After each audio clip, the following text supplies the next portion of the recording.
Up next, though, John Kasich. He held a town hall in New Hampshire just the other night. Here's what it looked like.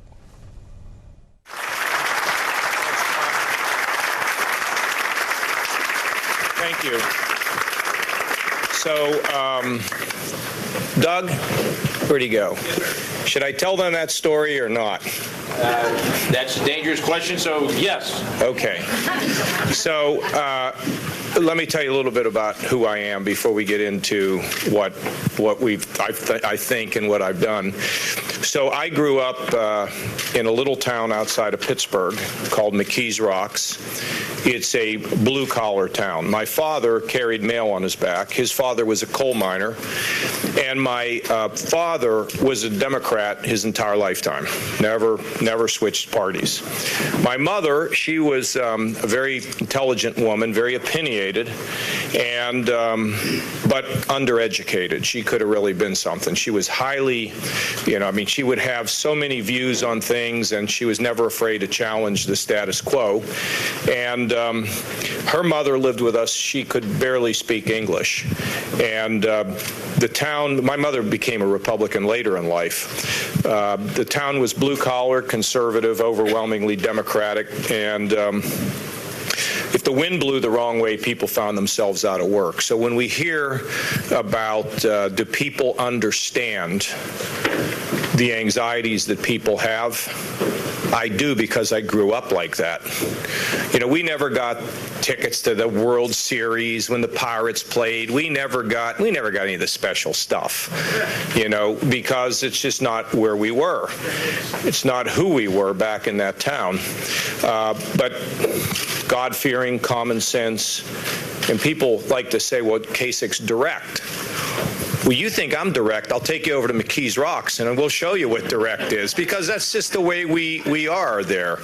And so I left that town to go to a small university in the Midwest. I don't know if many of you have ever heard of it. It's called Ohio State University, okay? And I lived in a dormitory that was 23 floors high. And it was filled with all 18-year-old freshman boys and girls. And there's a duplicate tower filled with all 18-year-old freshman boys and girls. In downtown Columbus, they used to refer to these towers as Sodom and Gomorrah. And but anyway, just being there for a little while at a university that's 48,000 students, a lot of stuff pops up. You can't get classes, lots of things that get you frustrated. So I decided I needed to bring a couple changes to Ohio State. And my Uncle Emil had always told me, Johnny, if you want to bring about changes, start at the top. So I called the president's office, and they wouldn't let me in initially, and I just kept bugging them. And then finally, they said you could have a meeting. So I walked in to see the president of Ohio State, and he was a very impressive guy. He was very tall, very articulate, deep baritone voice. And so I walked in, and he said, what's on your mind? And I told him, and I said, sir, I've been in school here about a month, and I'm undecided. But you've got this assistant out here who's kept me out. You've got these beautiful rugs and furniture and desk, and maybe this is the job for me. I'm undecided at Ohio State, What exactly do you do? And he said to me, well, I have academic responsibilities. And now if you know this, but presidents of universities have to spend a lot of time raising money. That's a big part of what they do. And he said, and tomorrow I'm going to fly to Washington and have a meeting with President Nixon. And I said, well, sir, there's a number of things that I would like to talk to him about also. Could I go with you? Now, how old are you, young lady? I'm 20. 20. How old are you? 20. Okay, perfect. This man had never seen me before. So what's the lesson? He said, yeah, I'll take your letter. You know what the lesson was? If you don't ask, you don't get. Because this story is about you two, okay? So I go back to my dorm room, and I write a letter to the President of the United States, and basically inviting myself to the White House. And I sign it, sincerely, John Kasich, P.S. If you would like to discuss this further, I'll come see you. I have time. So a couple of weeks later, I go to my mailbox, and it was a glass mailbox, I could look through, and there's a letter from the White House, the office of the president. So I pull it out, and I look at it, and I go upstairs, and I call home to Pittsburgh. And my mother answers the phone. And I said, Mom, I'm going to need an airline ticket. The President of the United States would like to have a meeting with me in the Oval Office. Honestly. And my mother's shouting, just like you would for these two young girls here, honey, pick up the phone. Something's wrong with our kid, okay? There's something going on here. So I go home to Pittsburgh for the winter break, Christmas break, and my parents buy me a ticket. And I go down to Washington, and I go through the White House security and the gates, and I'm sitting right outside the Oval Office. Okay, and a guy walks up to me and he says, young man, you're going to get 5 minutes alone with the President of the United States. What do you think? What do you think? Pretty good, huh? 5 minutes alone with the president? Let me tell you what I'm thinking. I got a new jacket, new shirt, new tie, and new pants. I'm not coming out in 5 lousy minutes. You got to be kidding me. That's the way we think, right? I mean, I ain't coming out of there. So they open the door, and I greet the president, and the president, greets me in the Oval Office, right? So the good news is I sat down at his desk for 20 minutes as a 18-year-old first quarter freshman. The bad news is I spent 18 years in Congress, and if you add up all the time I spent in the Oval Office, I peaked out at the age of 18 and should have moved to Salem. How would that be, huh? So that's such a great story. Because you know what? It means that anything's possible in life, and especially from where I came from. So the message to people here, dream big, think big. You can be something. You have a purpose in life. You're not here to be on this. So I just ran into a guy at, where were you, Dunkin' Donuts. I said, he shake my hand. I said, what are you doing? He said, well, I'm retired. And I said, okay, so you're retired, but what are you doing? Now, he may have recently retired because he says he's now working for his wife, taking care of things around the house. But we should never retire, never.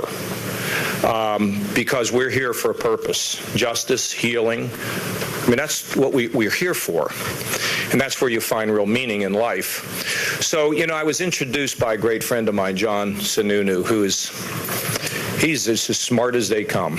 He is just a remarkable man, and he's got a great spine and a great heart. And we're also joined here today by another great, I think, United States Senator who's way in the back. And maybe some of you don't remember him, but many of you do. Senator Gordon Humphrey is here today. Okay, and he's way in the back. And he does not have an X-ray machine with him, but he treats me like he does have an X-ray machine. He wants to know everything that I think, which is fine. Let me give you a little of my background. So I had that Nixon thing, and then I got a job on happenstance working in the legislature, and in 1976 I went to the Republican convention, and I worked not only for, but with Ronald Reagan at that 1976 convention. And I had no business being there. I walked into the command center, and somebody didn't show up. And they asked me if I could run 5 states for Ronald Reagan, Governor Reagan. I had no idea what it meant, but I said, well, of course I could. And so I got to travel around with him to various delegations, and he inspired me, as any great leader would inspire you. I went back, quit my job in the legislature, ran for the state senate.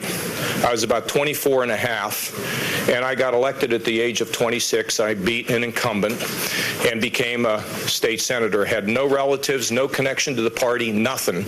We just ran a grassroots campaign with you and you and you running my campaign.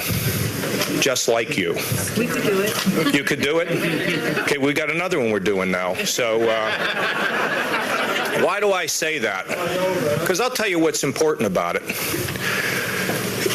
You don't have anything that you want. you just want to believe in something, right? And coming from McKees Rocks and having these folks that helped get me elected, I don't know anything to anybody but these folks. So my job is to fix things. My job is to improve things wherever I am. So I served 4 years in the legislature. My last 2 years, I became the chairman of the Health Committee. I'm the youngest one ever elected to the Senate, the youngest chairman ever, but the other house was Democrat. Now, I had two choices at that point. I could just be a Republican and fight all day long with the Democrats, or I could figure out how to get along with the other people that are there, because I was there to help Ohio, not there to help me. And it was a great experience. At the age of 30, 4 years, 26 to 30, at the age of 30, I ran for Congress. Now, Reagan was president at that point. And I ran on the Reagan philosophy and the Reagan formula of cutting taxes and cutting spending and balancing budgets and strengthening the military and destroying the Soviet Union and bringing the wall down. And in that year, in 1982, I was the only Republican challenger in America to defeat an incumbent Democrat. So at the age of 30, I'm off to Washington. And my mother is saying, Johnny, what are you doing? What is going on here? And so I went down there, and I got on the Defense Committee. And I was there for a very short period of time. And I met this colonel at an air base. And he was getting ready to retire. And I said, anything you'd like to tell me? And he pulled the hammers and the screwdrivers and the wrenches out of his desk that cost tens of thousands of dollars. And we were all aghast. Do you remember that, folks? So I went down to Washington and I took this toolbox, and there were some other congressmen that had found the same thing, and I became a defense reformer. Strong defense, but no waste. If they wasted in welfare, we clean it up. If they wasted in the Pentagon, we clean it up. Nobody should be immune to having things work right. You can clap for that, sir. That's okay. So, for 18 years, I served on that Defense Committee. Guess who was on that Defense Committee that I got to work with? Barry Goldwater, okay? John Tower, one of the great minds. Gary Hart, Democrat, one of the smartest people I ever worked with. And people who had been basically given their limbs in World War II. So it was a great experience, learning about threats and systems and spending and reform and all that. And then 6 years in, I was able to get on the Budget Committee, which is what I always wanted to be on, because I learned, I haven't told this story. When I ran for the state Senate, I said there are two things that we shouldn't do. We shouldn't raise our pay, because I wanted the legislature to be part-time. And the second thing I said is I won't vote for any tax increases. So the Republicans win the majority and they decide to raise taxes. And I said, well, and raise their pay. So I turned the pay down, which I came to learn later. Most people thought I was nuts. But the other thing was they wanted to raise taxes. And I said, I'm not voting for it. And they said, well, you're irresponsible. So guess what I did? I wrote my own budget in the legislature. And I learned in that process that knowing the budget means you know every operation of the government. It's like unlocking the secret to what happens. And so I offered my budget. I got killed. Nobody voted for it. But a number of the ideas carried on forward. But I learned something valuable about that. And by the way, when I was doing it, people were sneaking into my state Senate office at like 11 o'clock at night, telling me little secrets about how things really worked. So I got on the Budget Committee 6 years into Congress, and I offered my first budget. Try to make this short. We had a vote on my budget. There was a president's budget, a Democrat budget, a Black Caucus budget, and a Kasich budget. And the vote on the Kasich budget was 405 no and 30 yes. 405. How'd I do?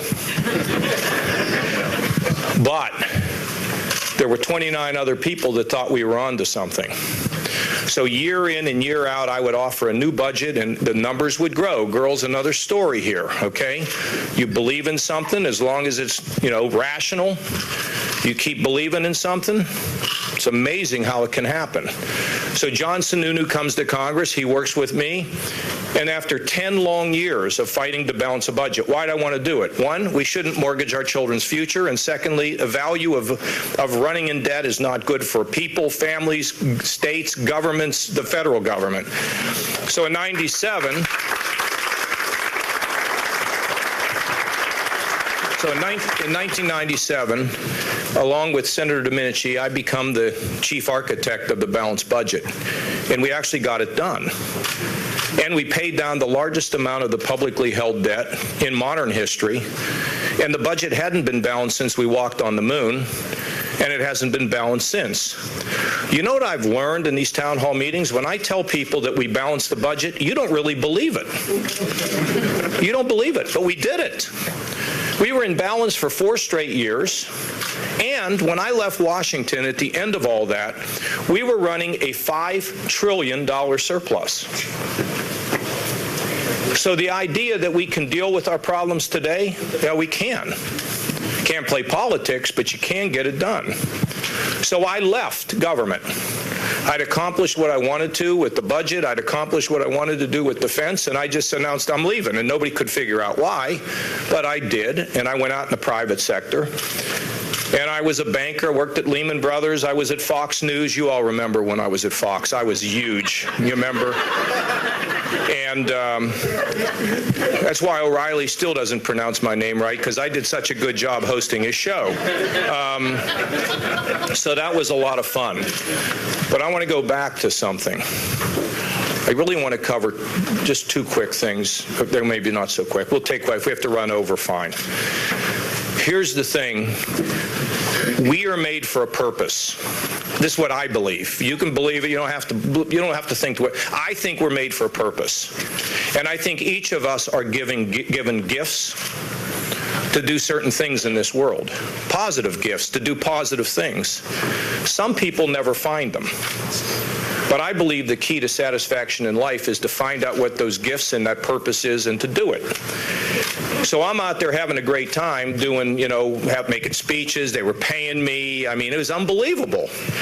But I got a nagging feeling that I needed to go back. And so I told my wife, I think I've got to go back into politics. She said, I thought we were done with that. You were 18 years and 4 years, enough. I said, sweetie, I think I got to do it. She got behind me, and I ran against an incumbent, and I won, and I was the first person to defeat an incumbent in Ohio in 36 years. And I inherited a state that was like about as bad in some ways as the federal government. We had lost 350,000 jobs. We were $8 billion in the hole.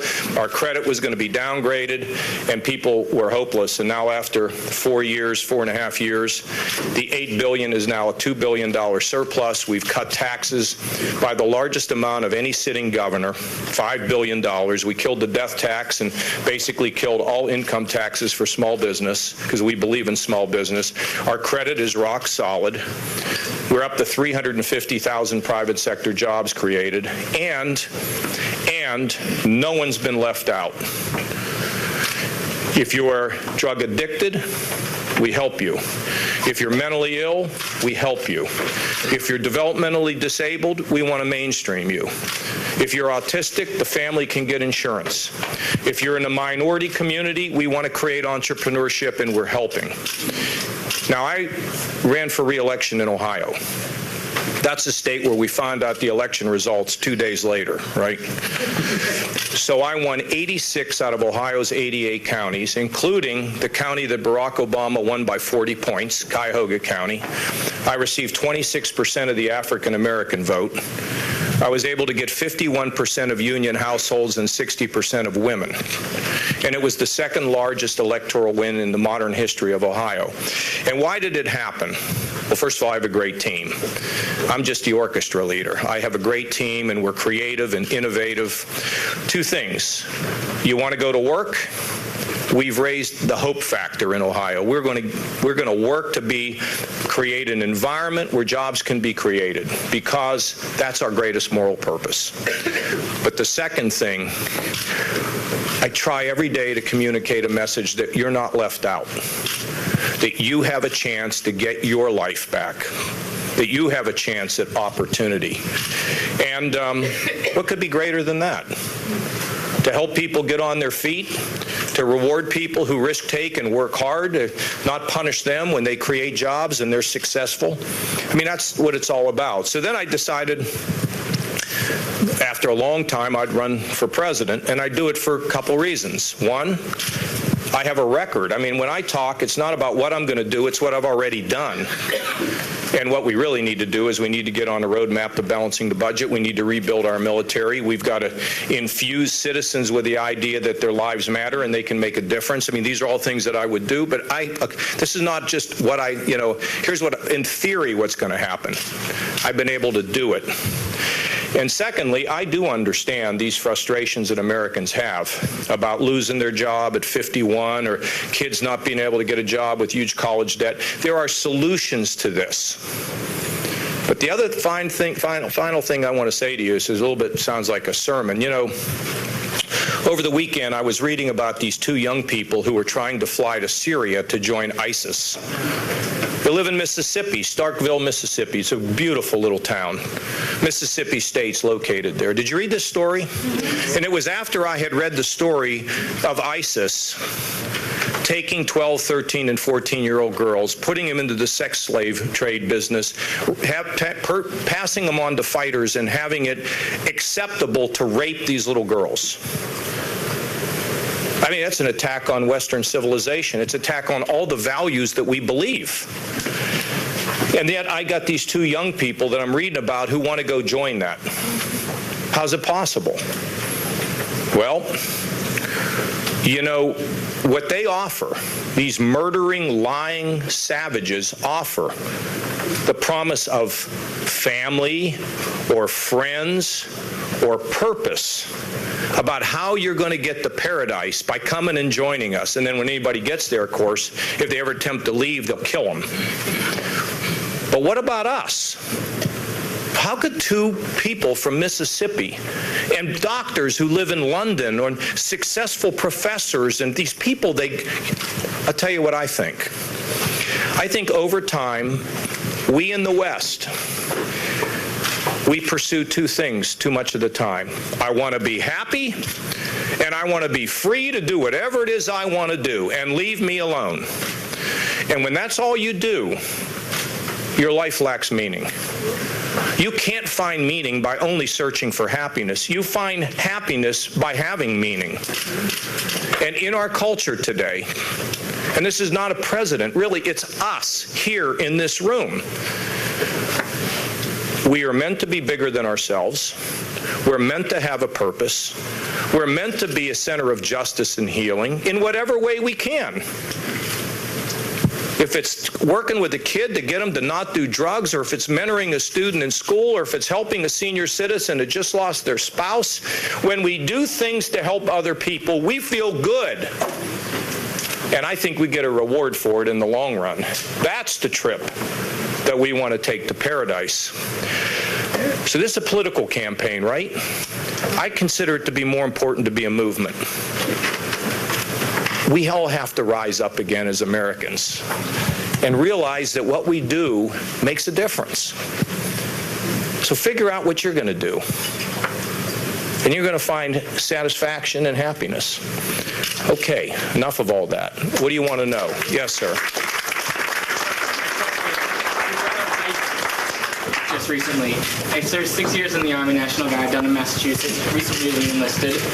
I want to know, what are you going to do to prove to me that you're taking this threat seriously? Our current president and his administration has neglected to do so for the past 2 to 3 years. They're using money that we've sent over to governments in the Middle East, in Africa, to fund their soldiers over there. So I want to know, what will you do to take care of this? Well, a couple months, 3, 4, 5, 6 months ago, I can't keep track of it, I said that we should get together with all of Western civilization's under attack. So whether it's the Brits, the Germans, the French, the Belgians, the Italians, doesn't matter. We should all be part of a coalition, and we can include the Saudis and the Jordanians, and we need to put boots on the ground, and we need to destroy ISIS. That's what we need to do. Okay? But we need to do that. And look, I voted on war. I voted on the first Gulf War. I voted not to be in Lebanon because I don't believe we should be in the middle of civil wars. And I don't believe we should be involved in nation building where we stand around and put our people at risk to try to convert them to think the way we do. But we have to have a very strong military, but we got to reform the Pentagon so that when we spend money on defense, we get our money's worth. Now, look, I was asked a question by O'Reilly the other night, what if the people don't support it? Well, first of all, I think the president has to make the case. And secondly, we have to do this.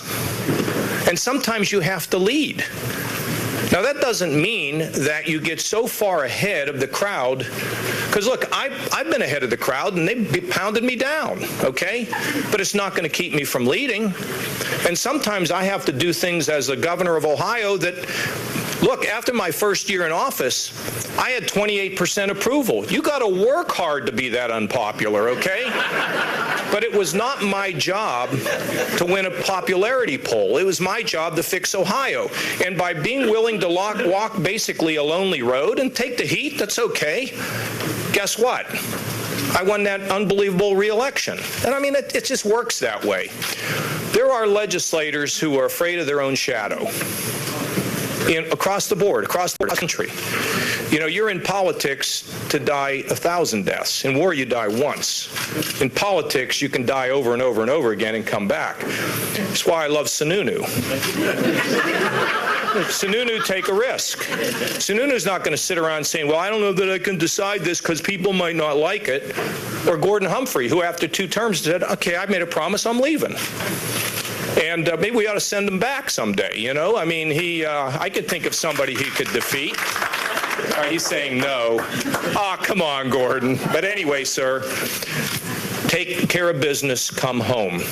But it's still a fertile ground over there for radicalism if we're not able to convince people in the West that we're the path to real meaning in life, not some bunch of murdering thugs. I mean, it's unbelievable, isn't it? But we have to look at it and begin to address that stuff.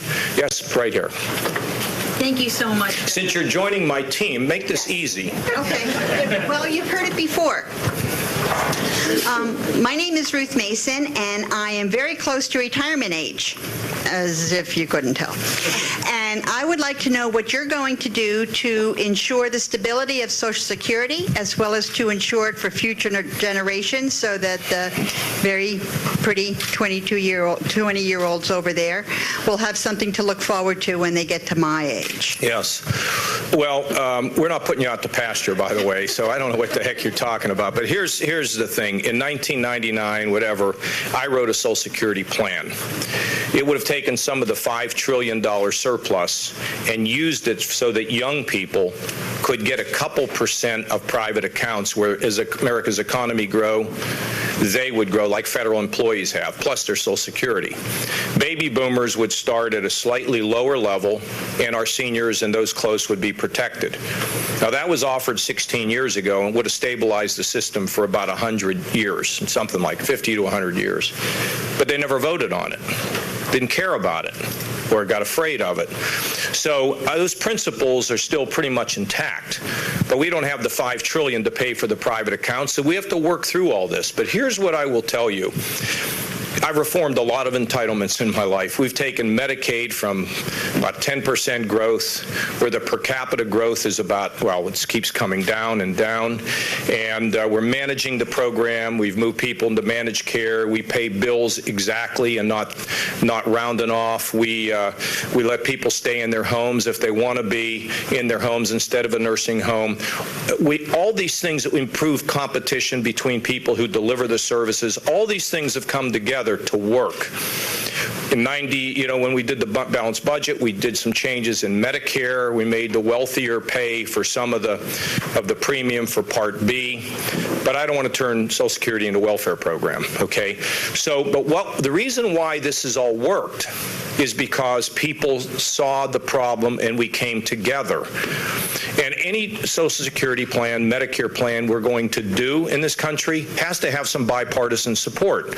Because if you don't, you get demagogued, it doesn't pass, and you're farther in the hole.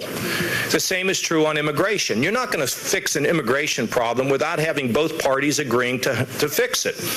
So those principles that I laid out for you would be what I would follow, but we have to make sure that we work some Democrats in, if I'm president, so we can actually pass something that's going to work. Same is true on, on immigration. We can, pound our fist. We're going to do this, this, this, and this. Do you ever notice when people run for president, they never keep their promises? That's because they make promises that can't be kept. But I'm going to take a little different approach. I'm going to tell you what I think is practical and what we can get done. So I'm a conservative and with conservative principles, but you just can't do it alone. So can we fix this problem? Yes. Here's the other thing I want you to know. When we reduced the growth of Medicaid in my state, nobody complained because it worked out better. See, we live in a culture today where innovation and reform sometimes means we can get a better product at a lower price.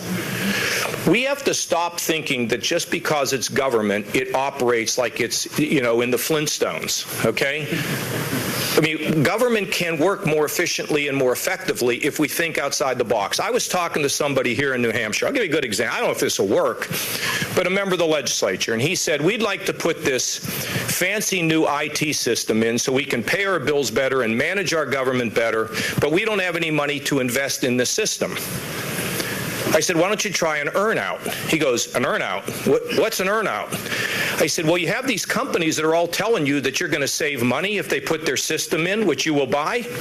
Great. Put the system in and tell them that they'll get paid on the basis of what gets saved. Did you ever think about that? Why not? But that's thinking differently. Listen, I've been told we have a lady here who's a Bernie Sanders supporter. She wants to ask me a question, but I'm going to go right to her right now, just like Phil Donahue would do. Yes, ma'am. What do you want to know? First of all, who said I was a Bernie Sanders? Somebody. I'm just kidding. Yes, ma'am. Anyway, thank you very much. My name Yes. is Jane Lang, and I'm actually vice president of the New Hampshire Alliance for Retired Americans. Okay. Okay, and that's what I'm doing here. I'm here because Social Security means a lot to me. Yes. And I want your views on expanding Social Security as well as scrapping the cap so that these people out there that are making over $102,000 pay more than what they're supposed to pay their fair share, as we all have done, so that our children, our grandchildren, that they can all benefit. These young people can benefit from it. Thank you. Okay, let me answer that. First of all, Cutting me off very quickly, but I... Well, no, okay, go ahead. Finish. It's very passionate to me, and I want seniors to understand that too. Okay. Everybody thinks that we are like broke, we're not going to have Social Security, but you know what? Our government borrowed over trillions of dollars from that fund to pay for tax loops, okay, during Bush's time. I'm not going to pay for that anymore. So Okay. I want to see what is your plan. I admire you. I liked you. I like what you were having All to right. say. How about a Okay? handshake and a little hug? I'll give you a hug. How about a I'll hug? give you a hug. No, listen, she's steamed up. She's steamed up, and I don't blame her. Let me tell you a couple things. First of all, when we were running the surpluses, we weren't borrowing from that Social Security fund, okay? So we were actually, had surpluses in many of the accounts, which is hard to believe. Here's the problem. I don't know if you know this, but the amount of money that you pay into Social Security determines the benefit you get. So if we make people pay more money in, they get higher benefits. So when you say raise the cap, that means if we raise the cap... No, I said scrap the cap. Well, if we scrap the cap, then the people at the top are going to get more benefits unless you de-link what you pay in from the benefit you get, and that begins to turn it into a welfare program. Look, if you are on Social Security or close to it, we're not going to take from you. And the reason we're not going to take from you are people are vulnerable. There are many people in this country that depend on that Social Security check every month. So you can't take it away from them. Now, we have a system where, and we're looking at all of this, because I don't want to come up with say, we're going to do this, we're going to do that. One of the things maybe we can't do is have early retirement. Maybe that, we're looking at everything that can get us stable, but we can't do it by just Republicans jamming their stuff through, because then it becomes like Obamacare where everybody runs away from it.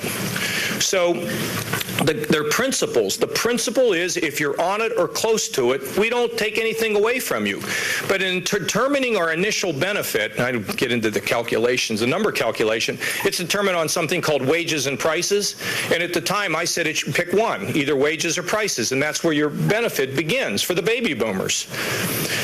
And, so that would mean I would start at a lower level, which means I would get less over my lifetime. And then for young people, I want them to have private accounts, not total, but some private accounts like federal employees have. So raising the cap isn't going to fix it. What's going to fix it is what are the most creative things we can do to make sure these kids are going to get it, that we don't take you off, and what we do with those who are not close to being on it, where should they start? And so I'm working right now with people who worked in Washington. I'm working with Tim Penny, used to be a Democrat. He's an independent. He's working with us to try to figure this out. But let me explain one more time to you.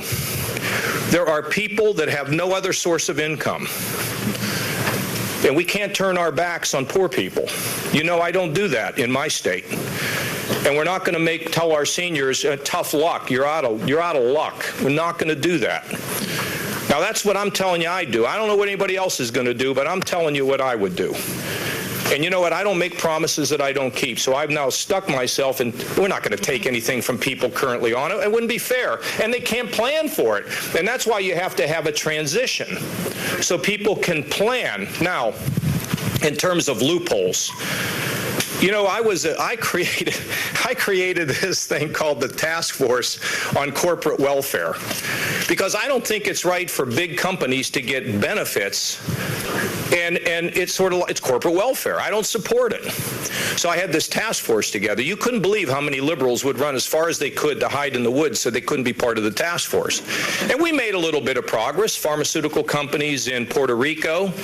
I tell you a funny story. I was on, I think it was Meet the Press, and I was on there with Laura Tyson, who used to be Clinton's budget director, Bill Bradley, the senator from New Jersey, and he's ranting and raving about these corporate loopholes.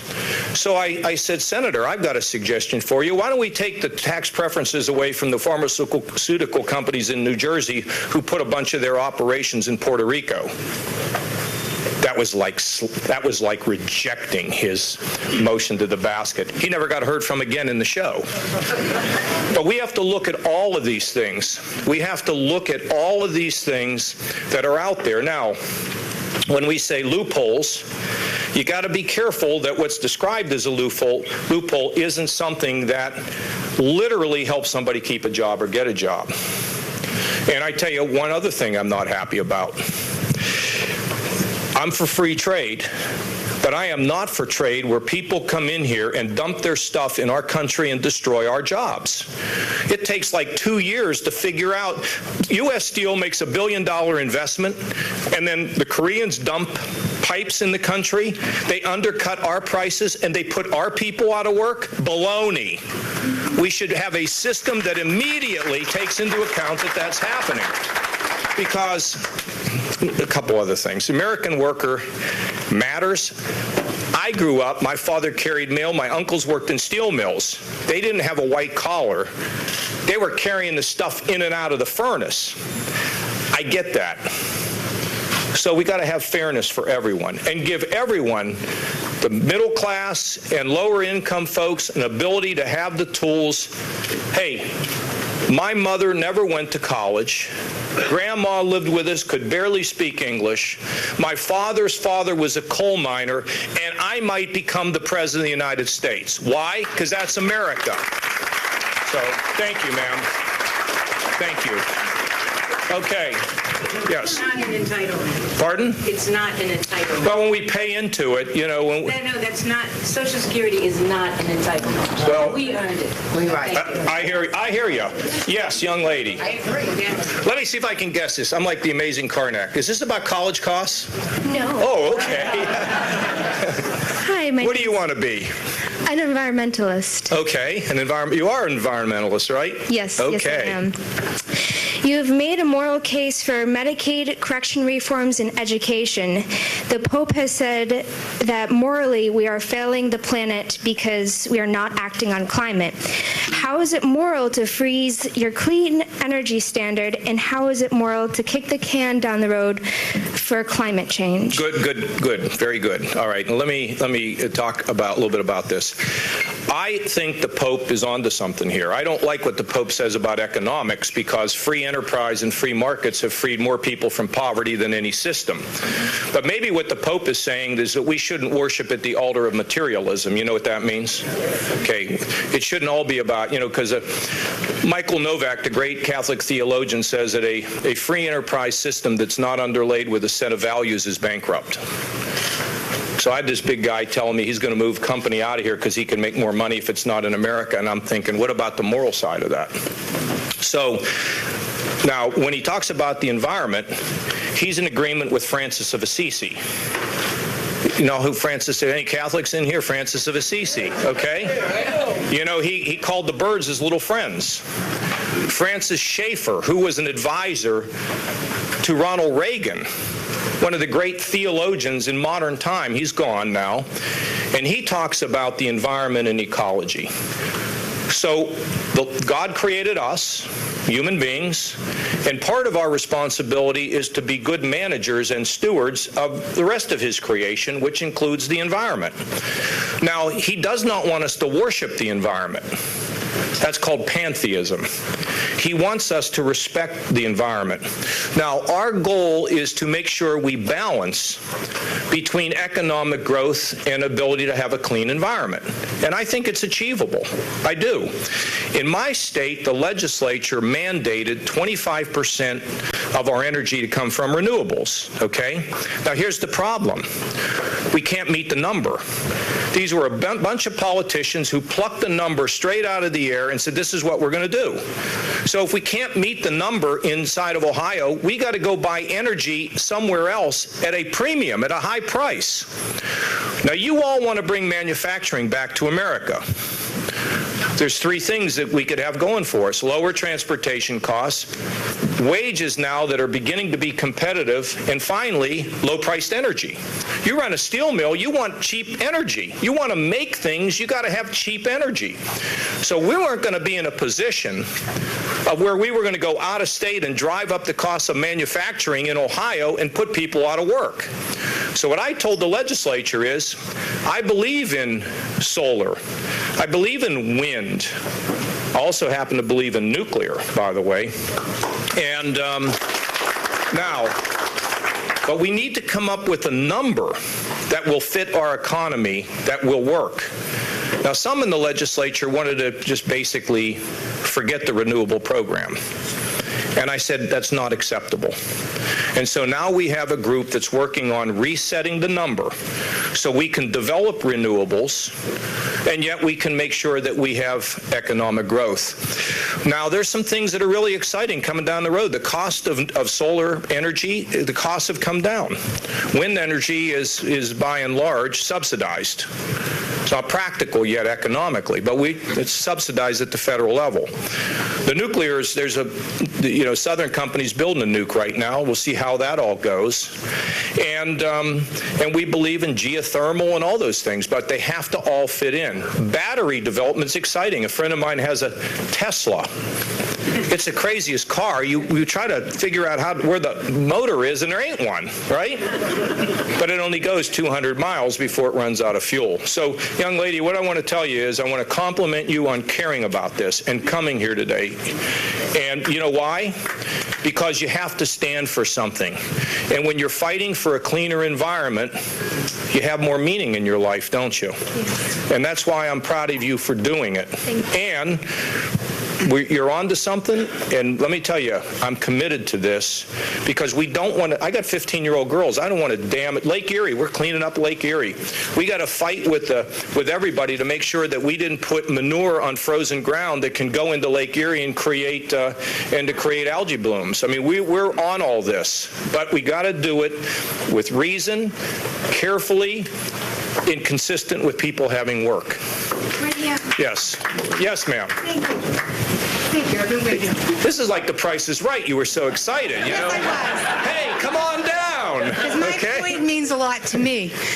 I am Ruth Provenchal from Derry, New Hampshire. From where? From Derry, New Hampshire. I was just there. I know you were. Yeah. I saw you in Londonderry today.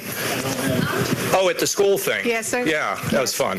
Okay. My question is, if you are pro-life and you become President of the United States, what will you do to stop the Holocaust that is happening in the United States right now, in the killing of the unborn and dismantling the baby pots to be sold? Yeah, terrible. I mean, everybody, no matter what their position is, people are aghast at this, and you say the right answer, God bless you. Okay.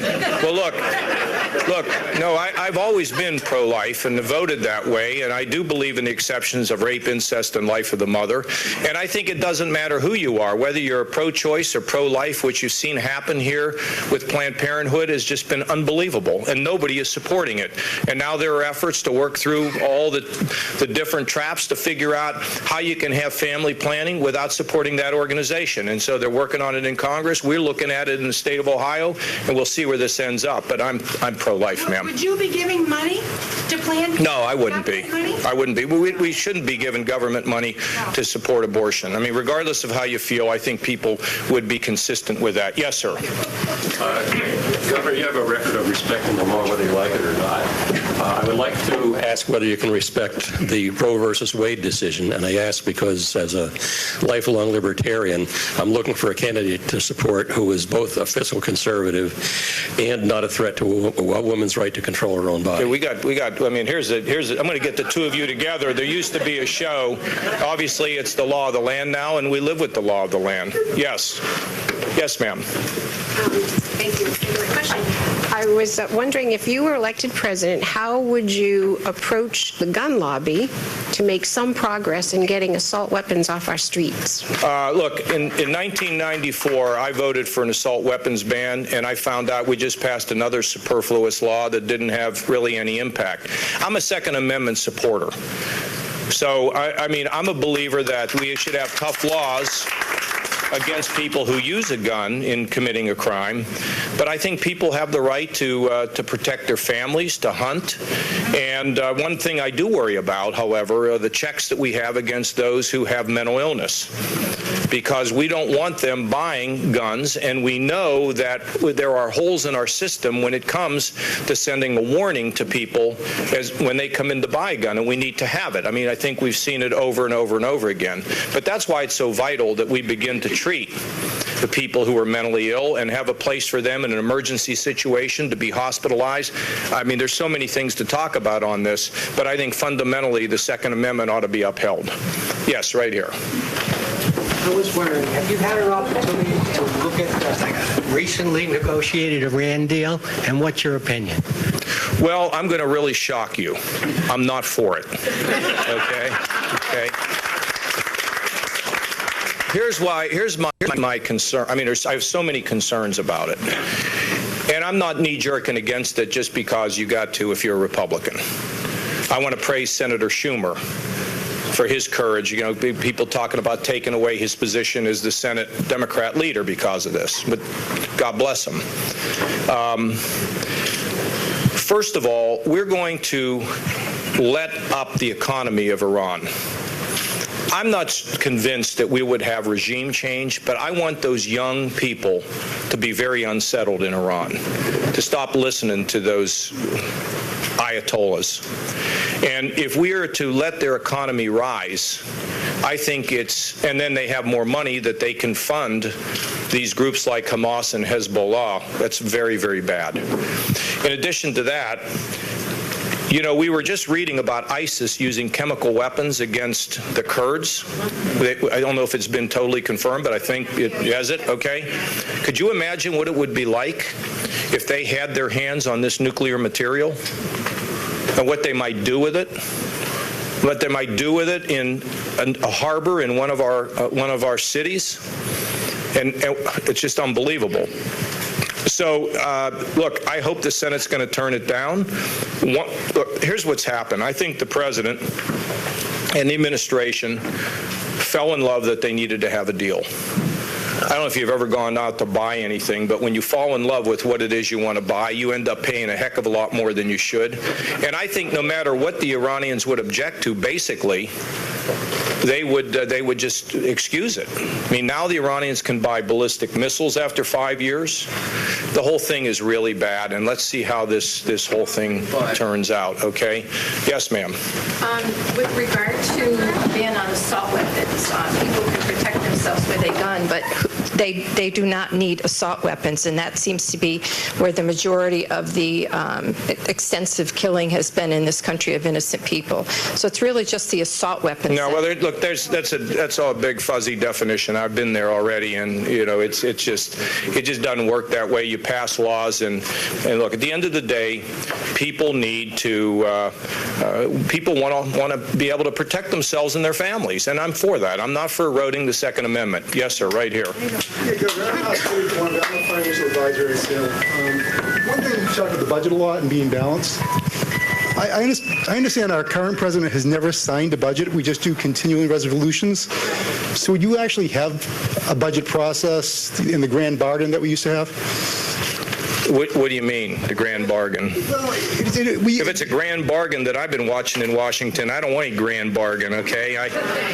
But no, I mean, look, the idea is if you got to get people together and you got to get on a roadmap to balance in the budget because you're a financial planner and you know whether it's overregulation, Obamacare, debt hanging over our heads, that businesses have become Dodd-Frank, which has strangled community and local banks, mid-sized banks, that all this has contributed to an economic slowdown, and we have the lowest job creation since World War II because all this has been gummed up. We need to have common sense regulations and start repealing many of these things that are killing us in terms of job creation. We need to get on the road to a balanced budget. We need to provide some corporate tax relief so they will begin to invest in plant and equipment. We need to make sure that we aggressively engage in workforce training. All these things added together bring the profits of these companies from Europe back to the United States. All these things will help us to be in a position of where we can have effective job creation because that is our most important moral purpose. Yes, sir, right here.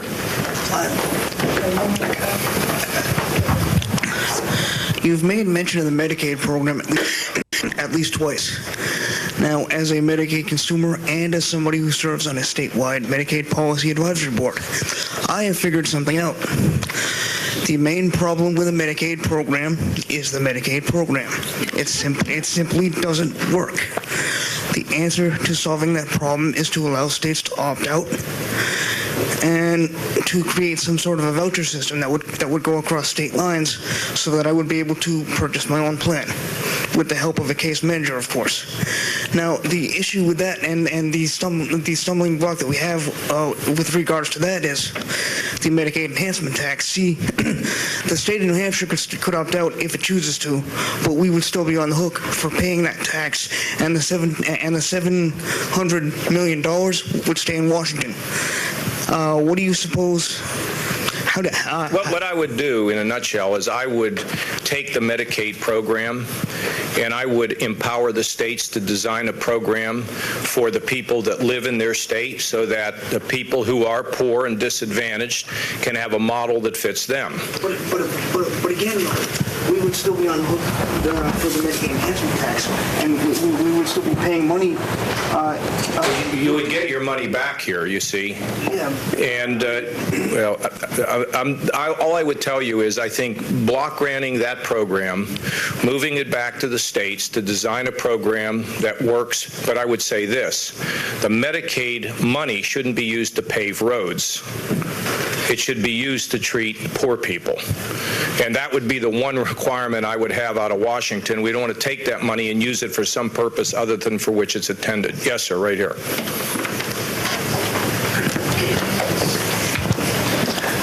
You had an interesting point on corporate welfare. Could you elaborate a little bit about what you might do about ethanol and sugar subsidies? Well, I think, first of all, the ethanol program and all those subsidies are going to run out in about 7 years. And it's all part of this whole business of renewables. And look, I think that what you don't want to do is continue to subsidize programs like that. But in the meantime, I think where we are on that is fine. You can have a big fight over it. You're not going to win it, in my opinion. And at the end of the day, I think that the way they have it set up and the timeline makes the most amount of sense. Yes, where? Right here. And then I'm going to come up here to the lightning. Yes. Hi, Governor. Okay, good. Yes, sir. As a millennial, I'm really concerned about our nation's fiscal issues, something you've talked a lot about. He's been at every town hall. He is consistent. I have not been at every single Almost. I love it when you come. He's a great guy. What is your name? Chase. Chase. I like you, Chase. You're the best. Thanks. You want to go work in OMB if I get elected president? Sure. I can't offer that, but we'll think about it. My concern with our budget is mandatory spending and interest are eclipsing the budget as a whole. What are some of the policy changes you make to help reverse that? Well, again, like what we did in Medicaid in Ohio to slow the growth rate from over 10% to 4% in our first year and 2.5% in our second year is we moved most people into managed care where they have a shepherd to take them through the system. We got the people who provide the services. We've shrunk the number so they competed for a larger part of the territory, which also brought about greater efficiency. We pay the bills exactly. We turned on technology and computers that allow us to be a lot more efficient, and we let mom and dad stay at home if they wanted to, rather than being forced in a nursing home.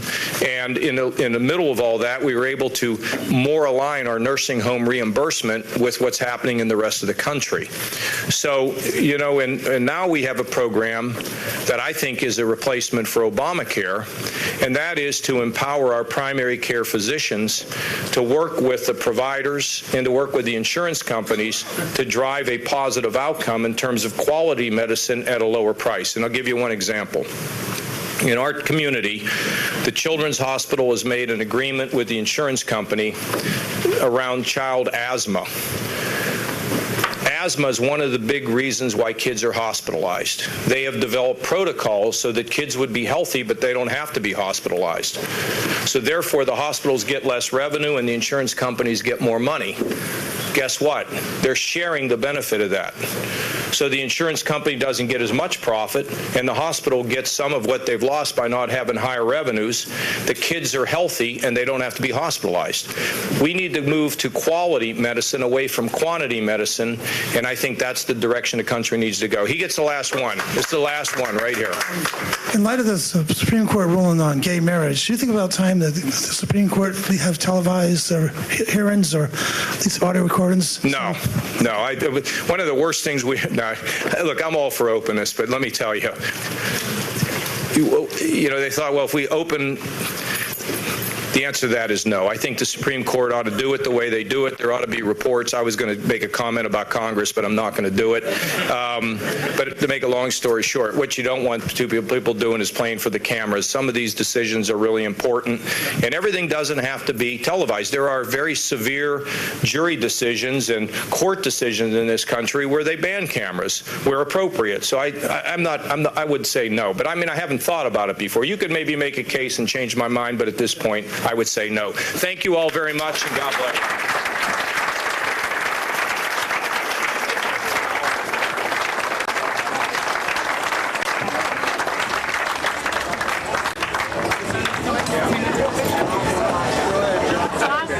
that just sitting here? Look at that. Can you take a good picture? Thank you. Where do you want me to sign it? Right here? Yeah, that'd be great. Thank you. He's going to autograph it. I don't look that good, so I like you. Oh, this is a tattoo I got at the Iowa Fair. It's wearing off. Everybody wants to know about my tattoo. So, you know, you go to the Iowa Fair, you're a Hawkeye, right? That's what you do. Governor, you value early childhood education. Yeah, we do. And, we have a lot of yeah, and if you're elected, will you launch a presidential initiative we'll continue to on global early childhood development? We'll continue to support it. Yeah, for malnutrition. Thank you. We'll continue to support it. Will you launch a presidential initiative? Thank you for your comments on the environment.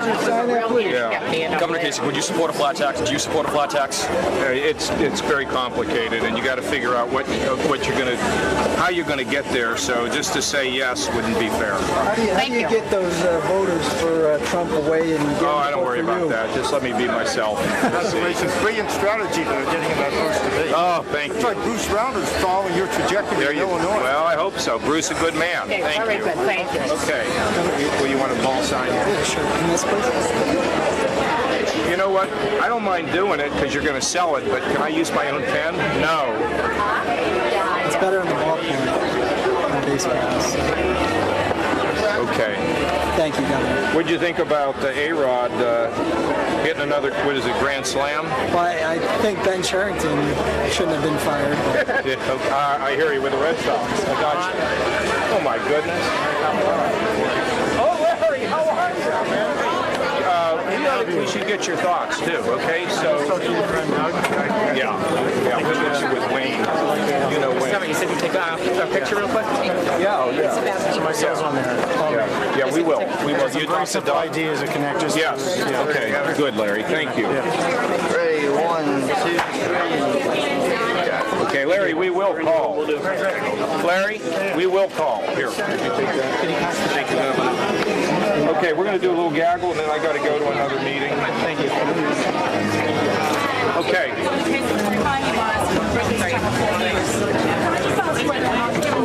Thank you. Being generated by the Trump campaign, you feel like there are two parallel campaigns happening here with Donald Trump on one side? No, I don't feel that. Look, I'm having a ball, and we're doing very well here, and we're rising in New Hampshire, and so it's working out, and I don't worry. Do you ever play golf? No, I haven't. Yeah. Well, when you play golf, when you play golf, you don't watch what the other person's doing. You just play your best game, and if you play a good game, usually you win. Does it change in your talking points? Are you talking about, for example, ISIS and immigration more than you were previously? Well, I haven't changed. I don't change my talk. First of all, I don't have talking points. They're whatever comes into my head. Okay? There you go. Governor, can I just ask you to expand on the answer you gave here to the gentleman who asked you about Roe versus Wade? You said it's the law of the land. Well, it is, but there are restrictions that we put in. We've done a lot of things in Ohio, affecting abortions after 20 weeks. But until that law changes, that's the law. Just like when the court makes a ruling, they make a ruling. But I think there are absolutely legitimate and constitutional restrictions that can be put on it. Okay. Governor, you recently spoke in support of birthright citizenship after previously opposing it. Why the change? Well, first of all, I put my name on a piece of legislation. I mean, put your name on a lot of things. I think birthright citizenship is just part of the Constitution. And look, that's just throwing a wrench in what we want to do to solve this problem, which is to build the wall. And if people then come across, there's no debate. You're going back.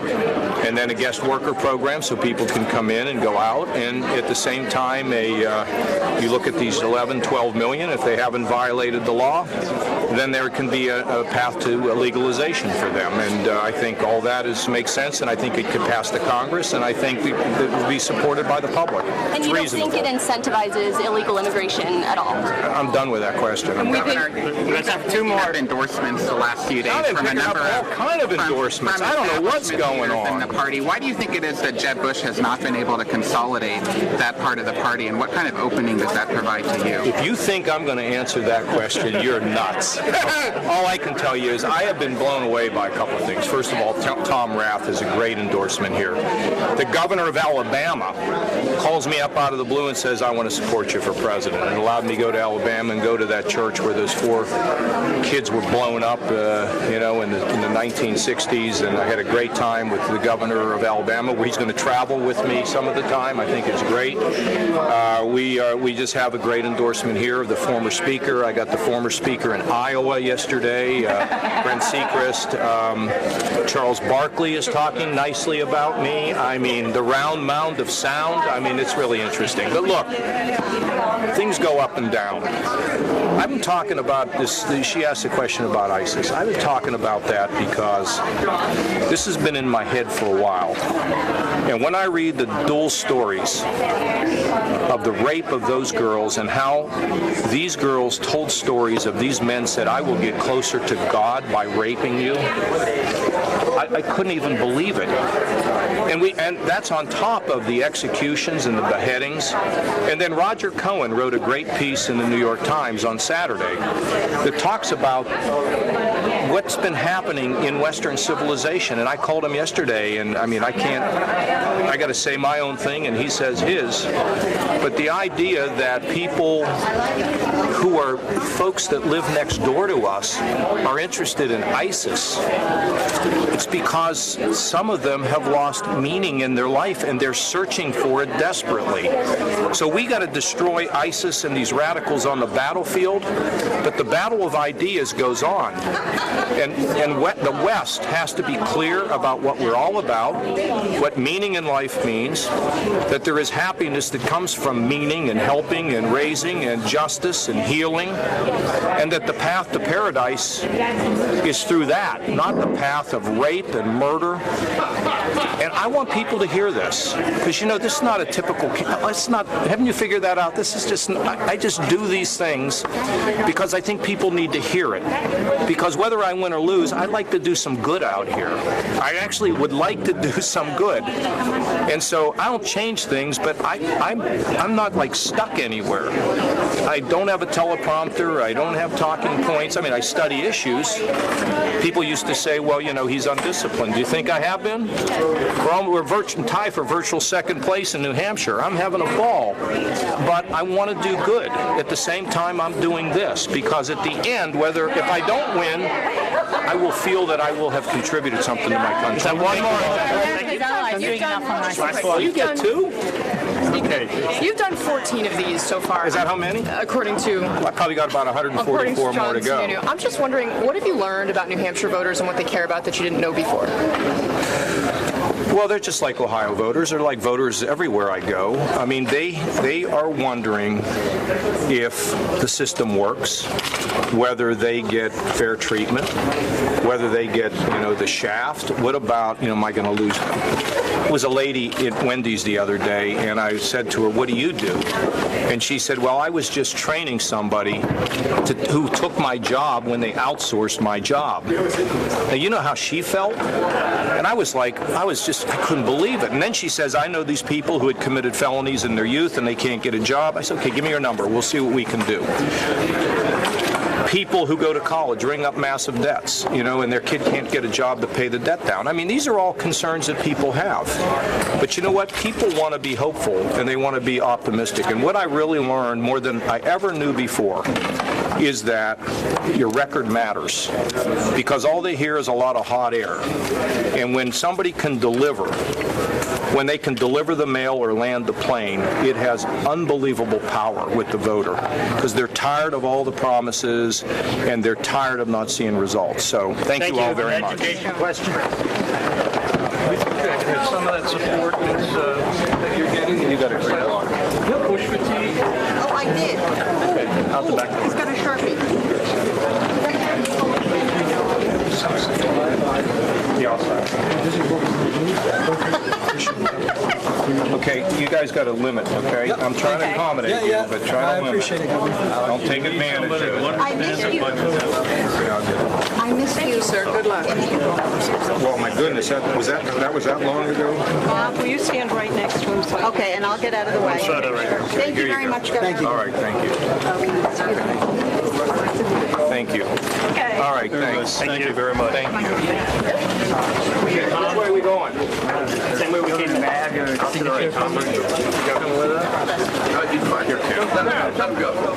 Would you launch a presidential initiative on global early childhood I've asked you to development? answer that. Yes or no? Yes, sir.